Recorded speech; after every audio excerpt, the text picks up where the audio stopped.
Life Audio.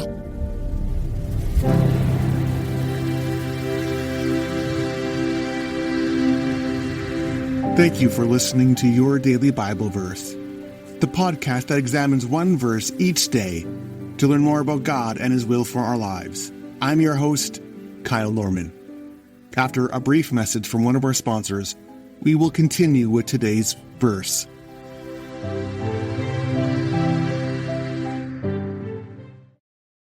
At Thrivent, planning your finances is bigger than money. It's a way to support the people, causes, and community you love. Because helping you put your faith into action is at the heart of what we do.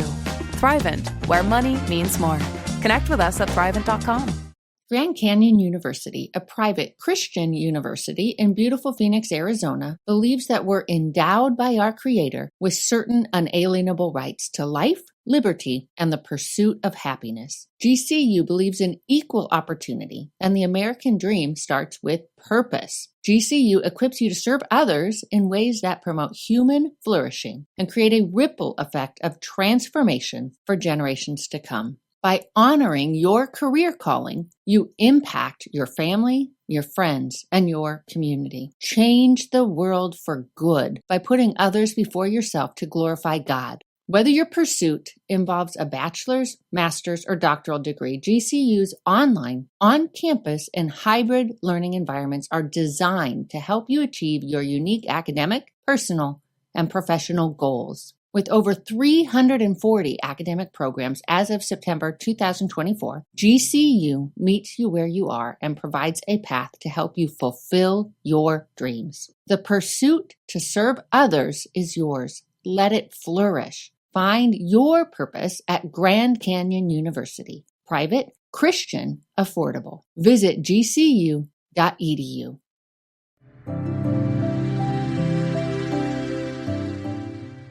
Today's verse can be found in Acts chapter 9, verse 20. Immediately Saul began to preach in the synagogues that Jesus is the Son of God. If you are savvy on social media, you might recognize this Facebook feature, wherein Facebook attempts to prompt you to make a post for the day. To do so, it will show you a post that you made on that day, but in a previous year. The idea is for you to make a similar post, thereby showing the change and the growth that has occurred between the two updates. The post might read, "That was then, this is now," or "before and after." Depending on the content, that change can be quite dramatic. We see such a change in Saul. Our verse today speaks about how Saul would walk into the synagogues boldly proclaiming that Jesus was the Son of God, the Messiah. But just 3 days earlier and 19 verses before this update, we read that Saul was breathing murderous threats against the Lord's disciples. Well, that's quite a change. And those two book-ended verses testify that something life-changing and dramatic must have occurred in the middle. So what happened? Well, Saul met the risen Jesus. If you are unfamiliar with Saul's story, Saul was an influential Pharisee, a man of respect and prominence.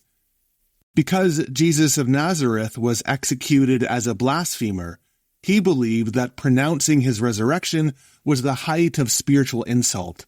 The Messiah could never be somebody who was executed as a heretic and as a criminal.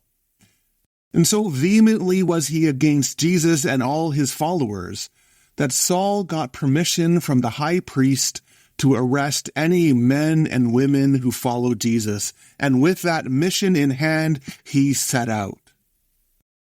But things change on the road to Damascus. Saul hears the voice of the risen Lord, "Saul, Saul, why do you persecute me?" And in that conversation, Saul's life begins to change. Because Jesus comes to Saul. He doesn't smite him. He doesn't unleash a torrent of divine retribution on him. Jesus reveals himself to him. Now, Jesus does confront him and does so in a way that Saul is left having to enter into a time of deep fasting and prayer. Saul is led to Straight Street in Damascus, probably a contact he had prearranged, and there he begins to spend 3 days praying through his experience. Maybe he was thinking about all the scriptures he knew about the Messiah and looking at them at a different way. Maybe he prayed for a deeper sense of wisdom or discernment.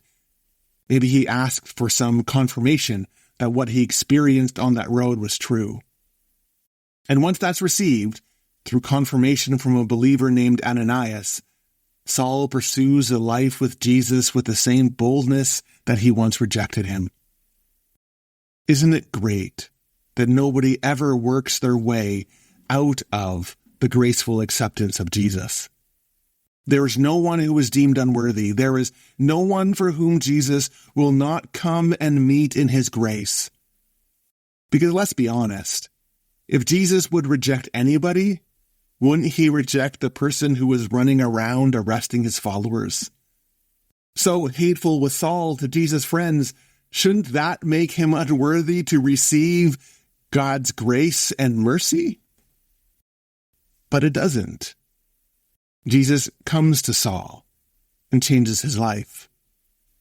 Here's the thing. Scripture continually tells the same story. When people meet the risen Jesus, people meet a Lord who changes their life. And this is because Jesus doesn't enter our lives just to sit on the sideline. Our faith isn't just an ethic. It's not just a list of doctrinal tenets that we ascribe to. So often we use the language of having faith, but that makes it seem like faith is a possession that we hold, or maybe a tool that we keep in our spiritual utility belts, only to be used when we need to solve a problem. But faith, biblically, it's a verb, it's an action, it's a way of life.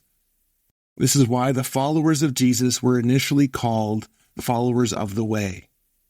Meeting the risen Jesus changes us. It changes our habits, it changes our behaviors and our attitudes and our very life. Where do you think that Jesus wants to work a change in your life? What might Jesus want to address? Like Saul, is there an action that Jesus might want you to move away from? Does Jesus want you to go in a new direction? Like Ananias, is there a person that Jesus wants you to embrace? Maybe somebody that you never thought that you would ever want to embrace or talk to. Like Peter, is there a sin that Jesus wants to cover in his love? Jesus comes to every person and makes a call to new life. But in each case, we need to embrace the voice of Jesus. We need to be open and follow. So how might you embrace the change that Jesus wants to make in you? Now, true, it might involve a process, an about-face, and maybe a time of prayer or wrestling.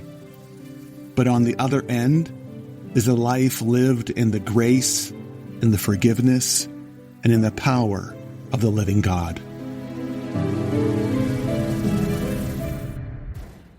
It's a crazy world out there, moms and dads. I'm Catherine Segars, host of Christian Parent Crazy World, the podcast that tackles tough topics to help you be a godly parent in an ungodly world. Subscribe at lifeaudio.com.